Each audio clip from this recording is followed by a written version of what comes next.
ಪಾಣೆಮಂಗಳೂರು ಹಳೆ ಸೇತುವೆಯಲ್ಲಿ ಘನ ವಾಹನಗಳ ಸಂಚಾರಕ್ಕೆ ಜಿಲ್ಲಾಡಳಿತ ನಿರ್ಬಂಧ ಹಾಕಿದ್ದರೂ ಅದನ್ನು ಲೆಕ್ಕಿಸದೆ ಸೇತುವೆಯಲ್ಲಿ ಬಂದ ಗೂಡ್ಸ್ ವಾಹನ ತಡೆಬೇಲಿಯಲ್ಲಿ ಸಿಕ್ಕಿ ಹಾಕಿಕೊಂಡ ಘಟನೆ ಇಂದು ಬೆಳಗ್ಗೆ ನಡೆದಿದೆ.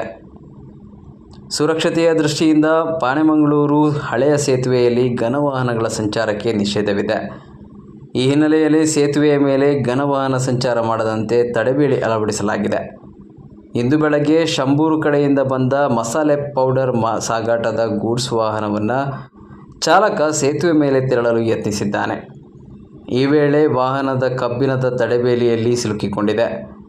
ಘಟನೆಯಿಂದ ಚಾಲಕ ಯಾವುದೇ ಗಾಯವಿಲ್ಲದೆ ಅಪಾಯದಿಂದ ಪಾರಾಗಿದ್ದಾನೆ. ಘಟನೆಯಿಂದ ಸೇತುವೆಯಲ್ಲಿ ವಾಹನ ಸಂಚಾರಕ್ಕೆ ಅನಾನುಕೂಲವಾಗಿದೆ. ಸಿಲುಕಿಕೊಂಡ ವಾಹನವನ್ನು ಹೊರತೆಗೆಯಲು ಹರಸಾಹಸ ಪಡಬೇಕಾಯಿತು.